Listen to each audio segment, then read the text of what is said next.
प्रणाम। मैं जदुवंशी। आज पंचायती राज दिवस है। निकायों को मुखिया पति से मुक्त कराएं। पंचायतें लोकतंत्र की प्रथम पीढ़ी और आधार होती है। गांवों की दशा सुधारने के लिए केंद्र और राज्य सरकारों से ज़्यादा जिम्मेदारी पंचायतों की होती है। पंचायतों से यही उम्मीद होती है कि वे अपने अपने गांव में अच्छा बदलाव और विकास करेंगी और केंद्र व राज्य सरकार की योजनाओं का लाभ ज़रूरतमंदों तक पहुंचाने के लिए किसी राजनीतिक पार्टी के दबाव में नहीं आएंगी और न ही किसी राजनीतिक स्वार्थ में आकर किसी से भेदभाव करेगी।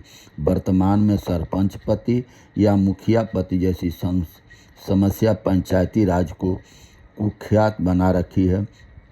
प्रधानमंत्री ने 24 अप्रैल 15 को निर्वाचित प्रतिनिधियों को संबोधित करते हुए सरपंच पति या मुखिया पति की अवैध अलोकतांत्रिक प्रथा को समाप्त करने का आह्वान किया था ताकि वे उनके कामों पर अनुचित प्रभाव न डाल सके।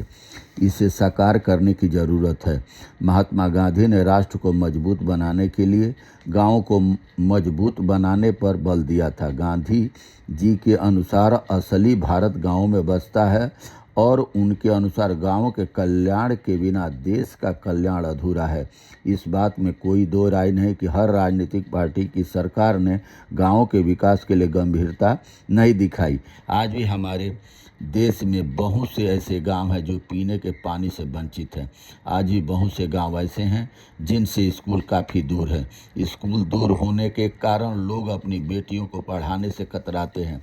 स्वास्थ्य सेवाओं से भी बहुत से गांव दूर हैं। कई गांव तो ऐसे भी हैं जहां की कृषि बारिश पर निर्भर है। किसानों की स्थिति सुधारने के लिए सरकारों को सबसे पहले छोटे किसानों और गांव की तरफ गंभीरता दिखानी चाहिए। अगर सरकारें कृषि, मछली पालन और लगभग हर गांव में छोटी बड़ी दूध की डेयरी खोलने के लिए लोगों को विशेष पैकेज जारी करे तो इससे काफ़ी रोजगार पैदा होगा। खेती बाड़ी अच्छी होती है, ज़्यादा से ज़्यादा मछली पालन केंद्र खुलते हैं और डेयरियाँ खोली जाती हैं तो इससे देश से अनाज, मछली और दूध उत्पादों का निर्यात होने पर खजाना भी भरेगा। अक्सर देखा जाता है कि दिल्ली में गरीब या गांव के विकास के लिए जो योजनाएं बनती है उनमें से कुछ तो भ्रष्टाचार के कारण रास्ते में दम तोड़ जाती है। प्रधानमंत्री नरेंद्र मोदी का सबका साथ सबका विकास का सपना तभी पूरा होगा जब देश में भ्रष्टाचार मिटाने के लिए कठोर कदम उठाए जाएंगे और पंचायती राज संस्थाओं की कमियों को दूर कर उनको और सशक्त बनाने के काम करेंगे।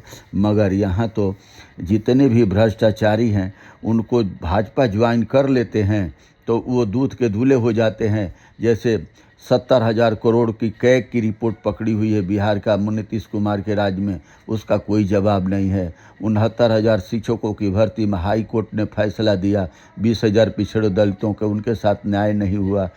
इसी तरीके अजीत पवार महाराष्ट्र के उप मुख्यमंत्री जो वित्त मंत्री बना दिए गए, 70,000 करोड़ के घोटाले में। ऐसे ऐसे कितने लोग हैं कि भ्रष्टाचार की भेंट है और सत्ता पक्ष के साथ किसी भी सत्ता पक्ष के जाते हुए दूध के धोले हो जाते। कोई भी सरकार हो, भ्रष्टाचार ये रग रग में फैल चुका है। इन भ्रष्टाचार के कारण ही गांव का विकास नहीं हो रहा है। जब तक गांव का विकास नहीं होगा देश का विकास नहीं होगा। खासकर युवा पीढ़ी हमारे देश की बेरोजगारी की समस्या झेल रही है। इन पर सरकार को ध्यान देना चाहिए। बहुत बहुत धन्यवाद। नमस्कार, प्रणाम।